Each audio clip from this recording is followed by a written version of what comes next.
एक बड़ा famous case था हैंगिंग का ही, बुराड़ी केस जो हुआ था। हाँ हाँ। तो उसमें फॉरेंसिक क्या कहता है कि कैसे क्रैक हुआ वो? ये केस पहले तो कुछ प्लान्ड मर्डर लगा कि ये काफ़ी प्लान्ड मर्डर है, क्योंकि इतना मास तरीके से किसी की डेथ अकर होना, घर के 11 के 11 मेंबर्स, थोड़ा सा क्वेश्चन मार्क छोड़ जाते हैं कि ये कैसे हुआ। हर हम उसे साइकोलॉजिकल बाद में निकल के आए कि अच्छा ये साइकोलॉजिकल कुछ हो सकता है। एक्चुअली उसे एक्सीडेंट का नाम दिया गया है, जो अभी रिपोर्ट्स में मेंशन है वो यही है कि रिचुअल एक्सीडेंट। कुछ रिचुअल्स की वजह से, जो उनके रिचुअल्स चलते आ रहे थे पिछले कई सालों से, ऐसी 11 डायरीज इन्हें मिली थी। उन 11 डायरीज के अंदर जो है उन्होंने जो ललित है, ललित ने जो कुछ भी गाइड करा, वो जो घर के 2 बच्चे थे जो वो लिखते थे वही होता था। तो कहीं ना कहीं पूरा साइकोलॉजिकल था। क्या बोलना चाहिए, सुपरस्टिशियस थे वो लोग, काफ़ी ज़्यादा अंधविश्वास जिसे बोलना चाहिए उसमें। उस कारण से फैमिली का एक मेंबर अगर किसी उसे कोई साइकोलॉजिकल प्रॉब्लम है, आप उसे ट्रीट कर सकते हो। बट ये साइकोलॉजिकल चीज़ ऐसी होती है, अगर हम नॉर्मल लाइफ में भी बैठे हो ना, और मैं बैठ के सिर्फ अपना दुखड़ा सुनाऊँ, ऐसा हो रहा है यार, मेरी लाइफ ख़राब चल रही है, ये वो, तुम्हारी लाइफ भी ख़राब चल रही है, धीरे धीरे हमें लगेगा हाँ यार मेरी भी लाइफ ख़राब ही चल रही है। तो वो चीज़ ऐसे ही होती है कि एक बोल रहा है, दूसरे ने माना, तीसरे ने माना, वो सब तक फैलती गई। ये कम्युनिकेबल डिसीज़ जैसा है, बिल्कुल साइकोलॉजिकल चीज़ें कम्युनिकेबल है।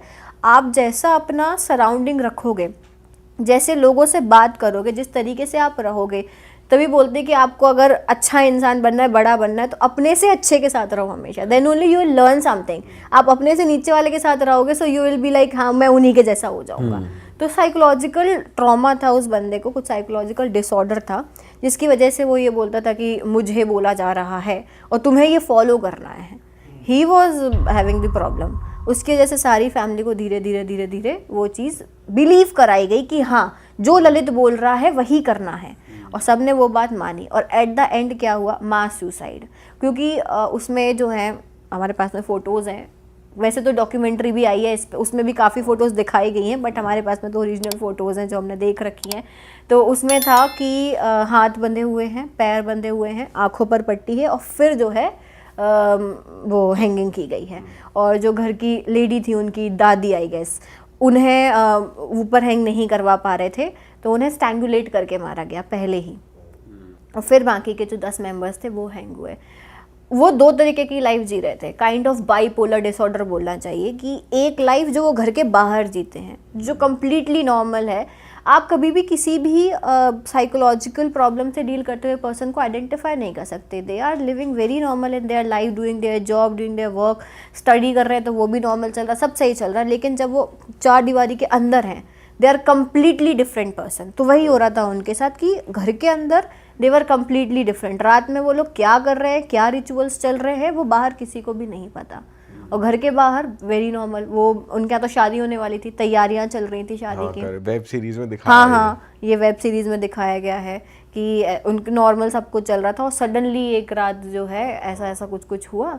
और सुबह से आई थिंक मेड ने या फिर कुछ किसी ने तो देखा था, कोई पर्सन आउटसाइडर, की गेट खुला हुआ है, और गेट खुला छोड़ा था उन्होंने, बंद नहीं था अंदर से, गेट खुला हुआ और है। छत पे रिचुअल वगैरह का भी हाँ सामान हाँ, था, पूरा जो वहाँ पे बहुत मिला था, बढ़िया। उन्हें चीज़ें मिली थी। और डायरी जो मिली थी ना, अब उसमें भी ये भी हो सकता है किसी ने प्लान कर रखा हो, ये कि डायरी बना के रख देते हैं, लोगों को लगेगा कि इन्होंने तो सुसाइड कर रखा है। तो वो कैसे कंफर्म हुआ, वो हुआ हैंड राइटिंग एनालिसिस से कंफर्म, कि भाई ये राइटिंग किसकी है। सभी डायरीज में सेम हैंड राइटिंग थी, 2 ही लोगों की हैंड राइटिंग थी, वो जो घर के 2 बच्चे थे उन्हीं की हैंड राइटिंग थी, और वो उनके डॉक्यूमेंट से मैच की गई। तब ये कंफर्मेशन मिला कि ये इसी घर के इन्हीं लोगों ने लिख रखा है। और जो उनका टर्मिनोलॉजी था वो यही था कि ललित ने ऐसा ऐसा बोला है और ऐसा आपको करना ही है, नहीं करोगे तो वो प्रॉब्लम क्रिएट करेगा। ये चीज़ थी उसमें। आदर्श भाई, आपसे जानते हैं आपके पास कैसे कैसे केसेस आए हैं और पेचीदा वाले। देखो, मैं ऑलमोस्ट हर एक फील्ड का, जो फोरेंसिक के फील्ड्स के केसेस होते हैं वो हैंडल करता हूँ। चाहे वो बैलिस्टिक्स का हो, जो फायर आर्म्स वगैरह का होता है, चाहे वो डीएनए से रिलेटेड हो, या फिर ऑडियो वीडियो हो।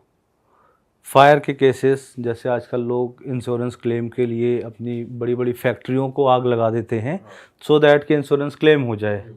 तो इस तरीके के जो केसेस होते हैं, जो कॉम्प्लेक्स केसेस होते हैं या हाई प्रोफाइल केसेस होते हैं, उस तरीके के मैं केसेस सॉल्व करता हूँ। इवन जो साइबर से रिलेटेड केसेस होते हैं। अभी एक नोएडा का ही एक मैंने केस सॉल्व किया था, क्योंकि सरकारी लैब में पता नहीं पुलिस ने उसको भेजा नहीं। एक हस्बैंड वाइफ हैं, तो वाइफ का किसी एक एक्स पर्सन के साथ, यानी पड़ोस में एक आदमी रहता था, उसके साथ अपना अफेयर था, और उस आदमी ने उस लेडी के फ़ोन में स्पाई ऐप डाल रखा था, यानी वो कंप्लीट मॉनिटर कर सकता था कि ये क्या करती है, कहाँ जाती है। इस तरीके के बहुत सारे ऐसे स्पाई ऐप्स आते हैं प्ले स्टोर पे भी और क्या अनऑफिशियली भी। वो एक्सेस कर सकते हैं? मतलब अगर मैंने आप आपके समझो कि मैं अगर आपके फ़ोन में अभी वो स्पाई ऐप डालता हूँ, मैं यहाँ बैठे बैठे आपका कैमरा ऑन कर सकता हूँ, उसमें वीडियो ऑन कर सकता हूँ, वीडियो इन द सेंस कि लाइव वीडियो उसमें क्या चल रहा है, लाइव ऑडियो सुन सकता हूँ, लाइव लोकेशंस, आप क्या चैटिंग कर रहे मुझे हो, यहाँ पे पता नहीं चलेगा। आपको बिल्कुल भी पता नहीं चलेगा, आपका ऐसे स्क्रीन बंद रहेगा। अच्छा, क्या नाम है ऐसी ऐप्स का, अगर आप नहीं बता नहीं, सकते? नाम नहीं देते भाई। नहीं देखो, आपको जो ऑफिशियली मिलेगा, आप parent control apps, one monitor, इस तरीके के कई सारे हैं, आप उसको वो करोगे मिल जाएगा। लेकिन इसमें क्या लिमिटेड एक्सेस दिया जाता है, क्योंकि पेरेंट्स अपने बच्चे क्या कर रहे हैं उस चीज़ को अगर देखना है तो ऐसे ऐप्स हैं, प्ले स्टोर में अवेलेबल हैं, आप डाउनलोड कर सकते हो, सारी चीज़ें हैं। ठीक है। कई सारे जो प्रोफेशनल टूल्स भी हैं, मतलब सॉफ्टवेयर हमारे पास हैं जो प्ले स्टोर या ऐसी जगह पे नहीं मिलेगा, आप उसको किसी के फ़ोन में बस एक बार इंस्टॉल कर दो और बैठे बैठे सारी चीज़ें एक्सेस कर पाओ। ठीक है भाई, फिर क्या हुआ केस में? हाँ, तो उसने उस पर डाल रखा था और वो उसको ब्लैकमेल करने लगा किसी रीजन से, और जो उसका हस्बैंड था वो यहीं पर किसी बैंक में मैनेजर है, नोएडा में ही, ग्रेटर नोएडा। अब एक दिन उसने सुसाइड कर लिया, लेडी ने परेशान होके सुसाइड कर लिया। अब वो आदमी भी सब आए, सारे लोग आए, अब उसको लेकर, लेडी को लेकर गए हॉस्पिटल, सारे लोग हॉस्पिटल गए। अब उसके घर में सीसीटीवी लगा हुआ है, तो जिसके साथ अफेयर था वो उसके घर के अंदर घुसा, और अराउंड इवनिंग के 6 बज रहे थे, तो घर में बच्चे थे, तो उसकी मदर का जो फ़ोन था, जिसकी डेथ हो गई, तो बच्चे से मांगा भाई मुझे फ़ोन दे दो। उसके बाद उसने वो ऐप डिलीट किया, और बहुत सारी जो साथ की चैट थी, कॉल हिस्ट्री, बहुत कई सारी उसने एक्टिविटीज़ किया, डिलीट कर दिया। क्योंकि जब वो हॉस्पिटल गया तो हॉस्पिटल में था, जैसे बॉडी वहाँ पे मालूम चला डेथ हो गई, तो वो फटाफट वहाँ से भाग कर आया, तो एक ही पर्सन वहाँ पे था और घर पे बच्चे थे, उसने वो चीज़ें डिलीट कर दी। अब उसको डाउट तो हो गया उसके हस्बैंड को, या इसका कुछ लफड़ा तो है, ये घर क्यों आया, लेकिन कोई एविडेंस नहीं था। अब हमारे पास वो फ़ोन लेकर आया कि भाई मेरी वाइफ की ऐसे ऐसे डेथ हो गई है, और इस आदमी के साथ मुझे ऐसा डाउट है कि कुछ था, लेकिन कोई एविडेंस नहीं है, ना हमारे पास ना ही पुलिस के पास। भाई आजकल तो लोग इतने स्मार्टली प्ले करते हैं ना। हमने उस मोबाइल का पूरा फॉरेंसिक किया, जिस टाइम पे वो सीसीटीवी पे दिखा कि लाइक 6 बजे वो घर के अंदर घुसा, 6:05 के बाद से डिलीट करने की हिस्ट्री आई, वो स्पाई ऐप की हिस्ट्री आई, क्या उसके अंदर क्या ईमेल आईडी डाली हुई है, वो ईमेल आईडी भी हमने निकाला। जब हमने उसको लॉगिन किया, क्योंकि पासवर्ड तो उसके एक्सेस में था, तो हम उसको लॉगिन तो नहीं कर पाए, लेकिन हमें ये मालूम था कि इसने क्या क्या चीज़ें डिलीट करी है। तो वो हमें सीसीटीवी और जो उसमें फुटेज आई, तो उसकी हमने एक रिपोर्ट बनाई, गूगल अकाउंट कहाँ कहाँ पे लॉगिन था, तो उसमें उसका भी एक आईपी एड्रेस या लोकेशन आ रखा था कि यहाँ पे उसका भी लॉगिन है। तो उन सब चीज़ों की मैंने एक रिपोर्ट बनाई, जिसके भी यहाँ पे वो जेल में पहुँच गया। अरे भाई ये तो लोग अपनी तरफ से ओवर स्मार्ट बनते हैं कि हमने सब कुछ डिलीट कर दिया, कुछ मिलेगा ही नहीं। कई बार एविडेंसरी, लेकिन जो टाइम के साथ मैच करती है चीज़ें, तो वो भी बहुत एविडेंसरी है। अभी एक हम लोग कर रहे हैं ऐसे तुर्की का केस। उसमें क्या है भाई? तुर्की का केस ऐसा है कि एक मतलब बहुत दूर एक सीसीटीवी है, मतलब मिलिट्री वगैरह का एक बाउंड्री पे एक सीसीटीवी है, और उसके आगे आप देखोगे थोड़ा सा जंगल, और जैसे पहाड़ों में होता है स्टेप बाय स्टेप ऐसे घर बने होते हैं। अब वहाँ के किसी एक फॉरेंसिक लैब ने ये रिपोर्ट बनाई, एक छोटी बच्ची 8 साल के स्कूल से आती है, और अब डाउट क्या होता है, वो अपने घर ना पहुंचकर 1-2 बिल्डिंग पहले, यानी 100 मीटर पहले एक बिल्डिंग और पहले किसी के घर पे वो जाती है, या कोई रोक लेता है उसको, क्योंकि वो उस घर पहुंचती नहीं है। अब क्या हुआ कि पुलिस की जो टीम है वो जब इन्वेस्टिगेट करती है इस डेथ को, कि वो बॉडी मतलब 2-4 किलोमीटर नाले या पौंड में मिलती है। अच्छा, मर्डर केस था। मर्डर केस था। तो अब जो हमारे पास सीसीटीवी आई है, पुलिस के पास है, आप समझो कि यहाँ से 10 किलोमीटर दूर अब आप किसी सीसीटीवी को जूम करोगे आपको क्या दिखेगा? कुछ नहीं दिखेगा। कुछ भी नहीं। मतलब अभी हमारे पास फुटेज, अभी रिपोर्ट वो हम बना रहे हैं, अभी पूरा नहीं हुआ है।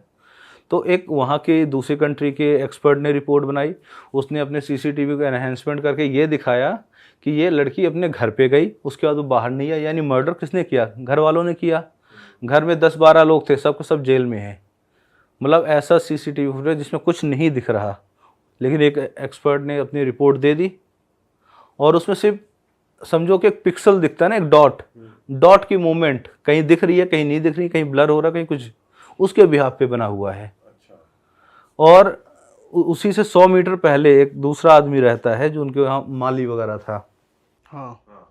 तो उसने ये एक्सेप्ट कर लिया कि मर्डर मैंने किया, लेकिन इनके कहने पे मारा है, इसलिए ये भी जेल में है, वो भी जेल में है। लेकिन वो उसकी जो फैमिली बोले हमने उसको मारा ही नहीं, ये हमारे घर तक आई ही नहीं। तो अभी सिर्फ मैटर इतना है कि वो लड़की इसके घर तक ही आई, उसके बाद घर तक नहीं गई, या वो घर गई और बाद में इसने मारा। तो ये चीज़ अभी तक रिवील नहीं हुई। देखो हमने ना एनहेंसमेंट किया, उसमें तो यही दिख रहा है कि वो उस आदमी के घर तक गई, अपने घर तक पहुंची ही नहीं। अच्छा। बट क्या आपकी यहाँ बनाई हुई रिपोर्ट टर्की में एडमिसिबल होगी? देखो जब दूसरी कंट्री, एक जर्मनी से रिपोर्ट आई, वो एडमिसिबल हो गई, तो हमने कहा भाई हम भी अपनी तरफ से एक रिपोर्ट बनाते हैं, आपको देखते हैं। रीच आउट किसने करा? ये भी किसी और को रीच आउट किया, उन्होंने फिर हमें फर्दर रीच आउट किया। अच्छा, तो ऐसे इंटरनेशनल केसेस भी आते रहते ऐसे हैं? मैंने कई सारे इंटरनेट, दुबई के केसेस, अभी मैं लास्ट वीक ही दुबई गया था पॉलीग्राफ करने। एक चाइनीज बिजनेसमैन थे, तो उसको किडनैप करने की प्लानिंग चल रही थी। अच्छा। उसी के ही स्टाफ में ही किसी, तो उन लोगों ने रिकॉग्नाइज किया 3-4 लोगों में से कोई एक है जो पूरी प्लानिंग कर रहा है, सर्विलेंस कर रहा है, क्योंकि सीसीटीवी में दिख रहा है कि कोई उसको मॉनिटर कर रहा है। तो हमने उसका पॉलीग्राफ किया। 3 लोग थे, मतलब हमने वैसे फैमिली में तो दिखा, हम सबका कर रहे हैं, लेकिन उन 3 में से एक पर्सन था उन्हीं के टीम का जो उसको किडनैप करना चाहे। क्योंकि क्वेश्चन हम उससे वही पूछे, भाई क्या आप इसको किडनैप करना चाह रहे हो? अरे वाह, आपने ये वीडियो यहाँ तक देख ली भाई, तुमने हमारी मेहनत सफल कर दिया। तुम ही लोग हो असली रियल हिट। और अगर आपको बहुत मजा आ रहा है ऐसी क्लिप्स में, ऐसी वीडियोस में, तो फटाफट जाइए प्लेलिस्ट पे बिंज वॉच कीजिए, सारी वीडियोस देख डालो और मौज काटो। That is it. हम मिलेंगे नए पॉडकास्ट में, नए क्लिप में। Till then bye bye, see you, take care, do subscribe.